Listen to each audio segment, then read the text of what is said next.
ಹೋರಾಟದ ಬಗ್ಗೆ ನಮ್ಮಲ್ಲಿ ಅವರು ಹೇಳಿದಾಗೆ ನಾವೆಲ್ಲ ಕದಂಬ ಸೇನಾನಿಗಳ ಕನ್ನಡ ಸೇನಾನಿಗಳಾಗಿ ಕೆಲಸ ಮಾಡಬೇಕಾಗಿದೆ. ನಮ್ಮ ಮುಂದೆ ಇರುವಂಥ ದೊಡ್ಡ ಸವಾಲು ಅಂದರೆ ಯಾವುದೇ ಒಂದು ಹೋರಾಟ ಯಾವತ್ತೂ ಜೀವಂತವಾಗಿರುತ್ತೆ ಅಂತಂದರೆ ಅದು ಜನಕ್ಕೆ ಹತ್ತಿರ ಆಗಬೇಕು, ಜನಕ್ಕೆ ಇದು ಬೇಕು ಅಂತ ಅನಿಸ್ಬೇಕು.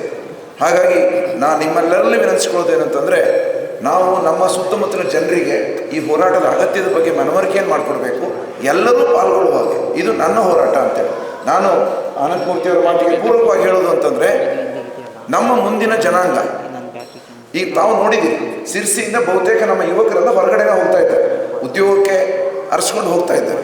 ಆದರೆ ಸಿರ್ಸಿ ಅನ್ನುವಂಥ ಊರು ಅಥವಾ ಸಿರ್ಸಿಯ ಸುತ್ತಲಿನ 4-5 ತಾಲೂಕುಗಳು ಇಲ್ಲಿ ನಮಗೆ ಮುಂದೆ ಜೀವನವನ್ನು ಕಂಡುಕೊಳ್ಬಹುದು, ನಾನು ಇಲ್ಲಿ ಬದುಕಬಹುದು ಹೇಳುವಂಥ ಒಂದು ವಿಶ್ವಾಸ ನಮ್ಮ ಯುವಜನರಲ್ಲಿ ಬಂದಾಗ ಮಾತ್ರ ಅವರು ಉಳಿತಾರೆ.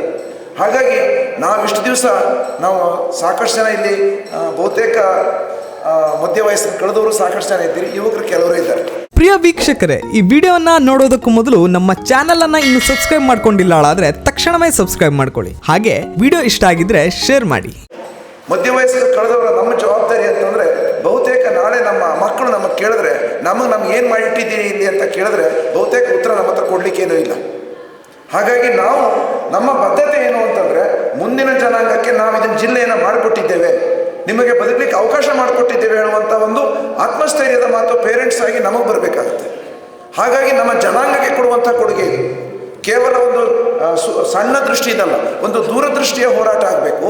ದೂರದೃಷ್ಟಿಯ ಒಂದು ಜಿಲ್ಲೆಯನ್ನು ಕೊಟ್ಟಾಗ ಮುಂದಿನ ಜನಾಂಗಕ್ಕೆ ಇಲ್ಲಿ ಒಂದು ಉದ್ಯೋಗದ ಅವಕಾಶ ಆಗುತ್ತೆ, ಸೌಲಭ್ಯಗಳಾಗುತ್ತೆ, ಈಗೊಂದು ಸಿಟಿ ಸ್ಟೇಟಸ್ ಬರ್ತದೆ, ಆಗ ಇಲ್ಲಿ ಉಳಿಲಿಕ್ಕೆ ಇಚ್ಛೆ ಪಡ್ತಾರೆ. ಒಂದು ಸಣ್ಣ ಉದಾಹರಣೆಯನ್ನು ಕೊಟ್ಬಿಡ್ತೀನಿ ನಾನು.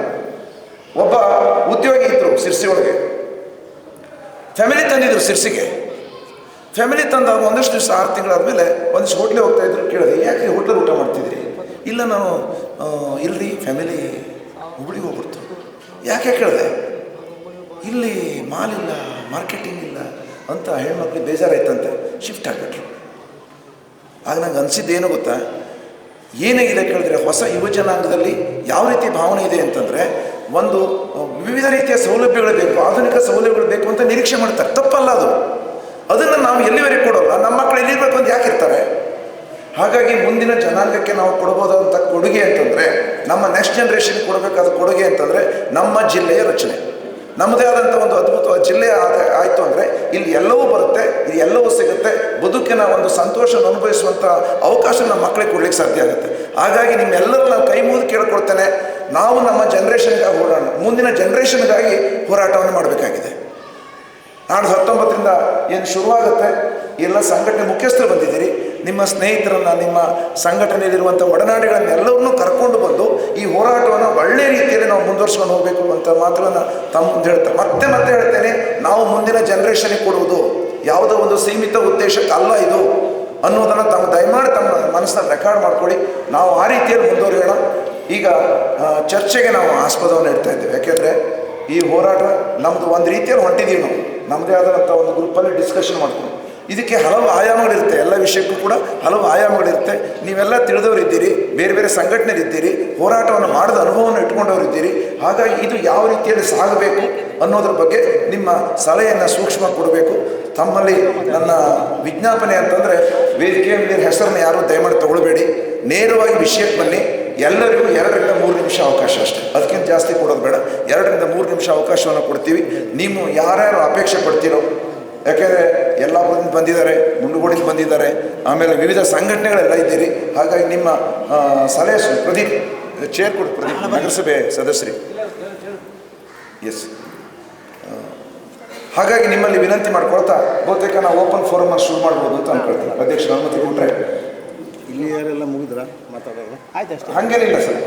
ಇಲ್ಲಿರೋರು ಅವಕಾಶ ಅಂತ, ಇಲ್ಲಿ ಇರೋರು ಎಲ್ಲರಿಗೂ ಓಪನ್ ಬಂದರ ಸರ್. ಇದು ಮುಂದೆ ಹಿಂದೆ ಅಂತಿಲ್ಲ, ಇವತ್ತಿನ ಇದು ಇಟ್ಸ್ ಕಾಮನ್ ಪ್ಲಾಟ್ಫಾರ್ಮ್. ಇಲ್ಲಿ ಇನ್ನೊಂದು ಮಾತನ್ನು ಹೇಳಕ್ಕೆ ಬಯಸ್ತೇನೆ, ಅನಂತಮೂರ್ತಿಯವರು ಸಾಂಕೇತಿಕ. ನಾನು ಸ್ಪಷ್ಟಪಡಿಸ್ಲಿಕ್ಕೆ ಬಯಸ್ತೇನೆ, ನಮ್ಮ ಹೋರಾಟದಲ್ಲಿ ಅನಂತಮೂರ್ತಿಯವರು ಅನ್ನುವಂಥವರು ಸಾಂಕೇತಿಕ. ಅವರ ಒಂದು ಲೀಡರ್ಶಿಪ್ ಬೇಕು ಅನ್ನೋದು ಕಾರಣಕ್ಕೆ ಲೀಡರ್ಶಿಪ್. ನಮ್ಮ ನಾಯಕ ಯಾರು ಕೇಳಿದ್ರೆ ಕದಂಬ ಕನ್ನಡ ಜಿಲ್ಲೆಯ ಹೋರಾಟದ ಪ್ರತಿಯೊಬ್ಬರು. ನನಗೆ ಕುರ್ಚಿ ಸಿಗಲಿಲ್ಲ, ನನಗೆ ಮರ್ಯಾದೆ ಸಿಗಲಿಲ್ಲ, ನನಗೆ ಕುರ್ಚಿ ಬೇಕು, ನನಗೆ ಆಸನ ಬೇಕು ಅನ್ನೋರು ಖಂಡಿತವಾಗಿ ಹೇಳ್ತಾರೆ, ದಯಮಾಡಿ ಬರಬೇಡಿ.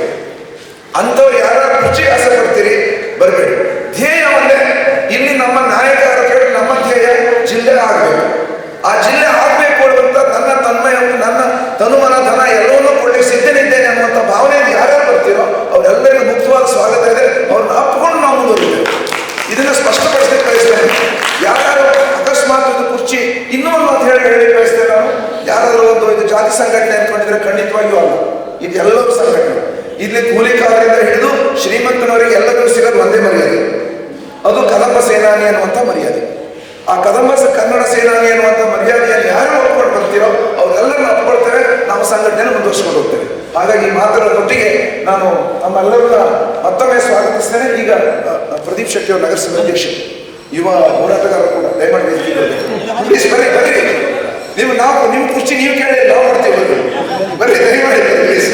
ಓಕೆ, ನಾವು ಇದು ಈಗ ಸಭೆ ತೆರೆದ ಚರ್ಚೆಗೆ ತೆರೆದುಕೊಳ್ತಾ ಇದ್ದಾಗ ಯಾರ್ಯಾರು ಅಪೇಕ್ಷೆ ಪಡ್ತೀರಿ ಅವರಿಗೆ ಅಕಸ್ಮಾತ್ ಸಂದೇಹಗಳಿದ್ರೆ ಸಂದೇಹಗಳನ್ನ ಕೇಳಬಹುದು, ಅಥವಾ ನಿಮ್ಮ ಸಲಹೆ ಕೊಡೋದು ಸಲಹೆ ಕೊಡಬಹುದು. ದಯಮಾಡಿ ಓಪನ್ ಫೋರಂ ಇದೆ. ವೀಕ್ಷಕ ಮಹಾಪ್ರಭುಗಳೇ, ನಮ್ಮ ಚಾನಲ್ ಅನ್ನು ಸಬ್ಸ್ಕ್ರೈಬ್ ಮಾಡಿ, ಶೇರ್ ಮಾಡಿ, ಪ್ರೋತ್ಸಾಹಿಸಿ.